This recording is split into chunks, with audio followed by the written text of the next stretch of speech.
Hello everybody, 大家好, welcome back. In this video, I will share with you one topic. I spend more time on this. That is the basic common sense of daily conversation of Chinese. So, when start to learn Chinese, many people are wondering, how can learn Chinese well? Where should I start? Or how to speak Chinese effectively? So the answer is, let's start with the key words first, and then you try to learn some sentence, basic comments in daily conversation. From that, you can understand when someone talk with you in Chinese and the feeling when you can say something in another language and you understand from another person talk with you. The feeling is very good. It gives you more emotion to do. So today in this video, I will share with you some basic common sentence of Chinese. So let's start. Is okay? So number one, 我明白了。我明白了。I understand. 明白 means the verb understand. 了 means already. 我明白了 means I already understand. Number two, 我不剪了。我不剪了。我不剪了。I don't do it anymore. 我不剪了。I don't do it anymore. And remind us the contracts. 不 means no plus with verb mean not do something. Number three, 我也许。我也许 me too. Number four, 我同意。我同意 I agree. 我同意。我同意 I agree. Number five, 还不错。还不错 well done. 还不错 well done. So next, 安静一点。安静一点。安静一点 Please keep quiet for a bit. 安静一点 Please keep quiet for a bit. And next is a sentence I see in the movie many times. I hear someone talk like this. 闭嘴。闭嘴 means shut up. So next, 让我来。让我来。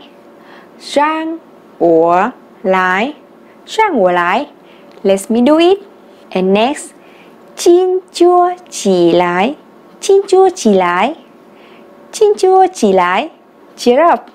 If you are a boss and you see your employees work very well, you want to say with them, well done, you can say like this. 做得好。做得好。Well done. When you are together with your friend and you want to leave first, so normally you say like this, I go first, have fun, and you can say like this, 玩得开心。玩得开心 have fun. 玩得开心 have fun. When you come back home and you talk with your family like this, 我回来了 I'm come back. In the best case, you lost. You can say like this, 我迷路了。我迷路了。我迷路了 I'm lost.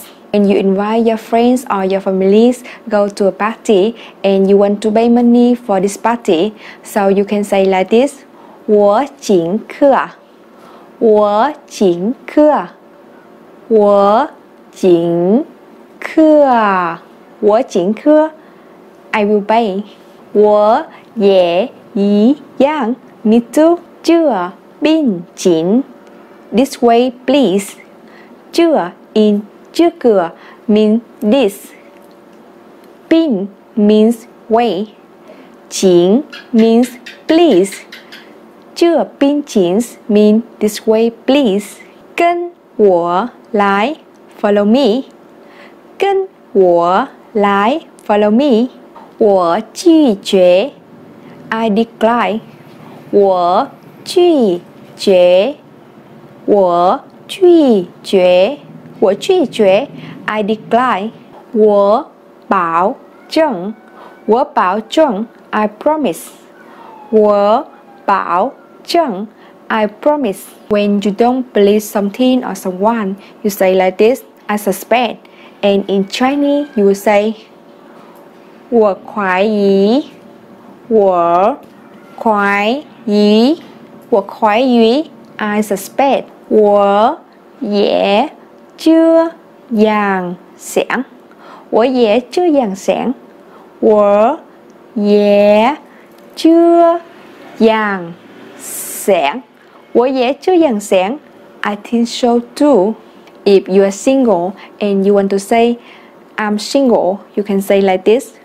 我是单身为主我是单身为主 I'm single. 让我想想 Let me think. 让我想想 Let me think.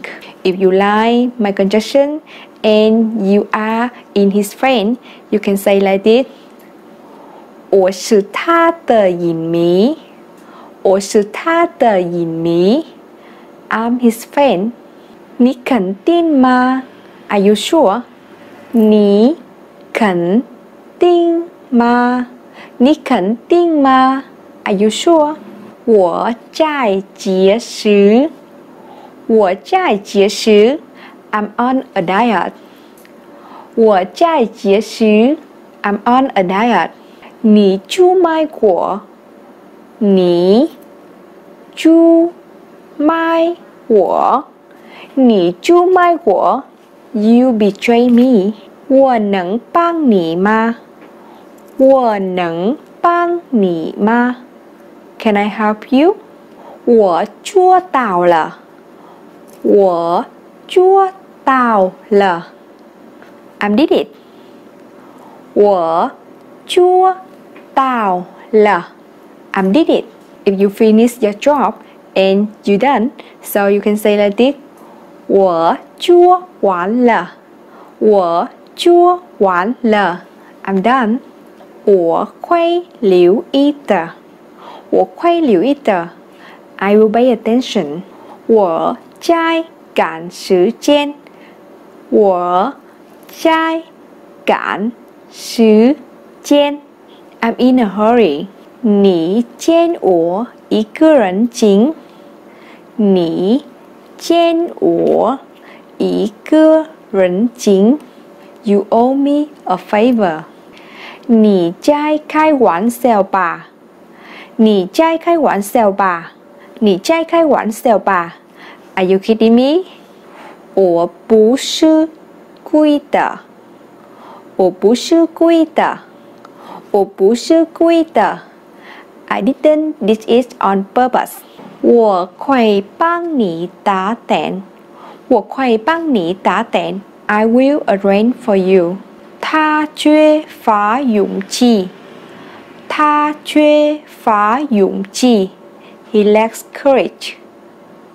他缺乏勇气 He lacks courage.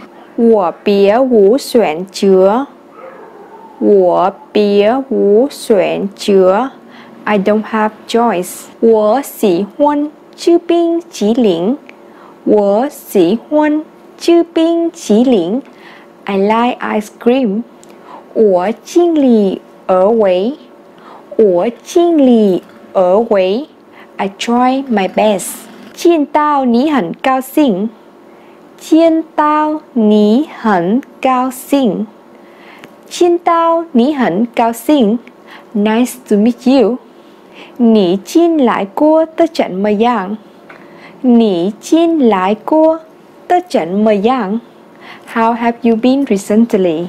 I think the next sentence is very normal and every day I say this.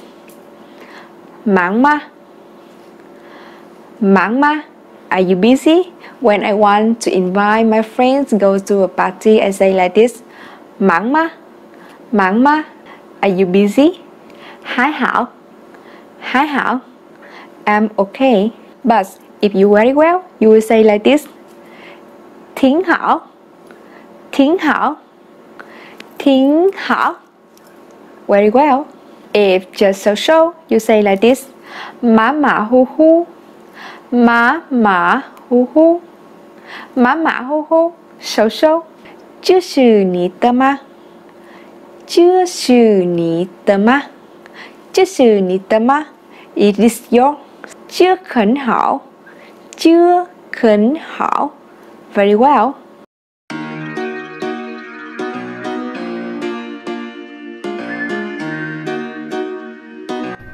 Hello everybody, this is Alice. Happy New Year! So today is the videos. I want to share with you something about the keywords of Chinese. For the keywords, when you want to ask something, we will say what, when, where, who, how. And today I will teach you how we can say in Chinese.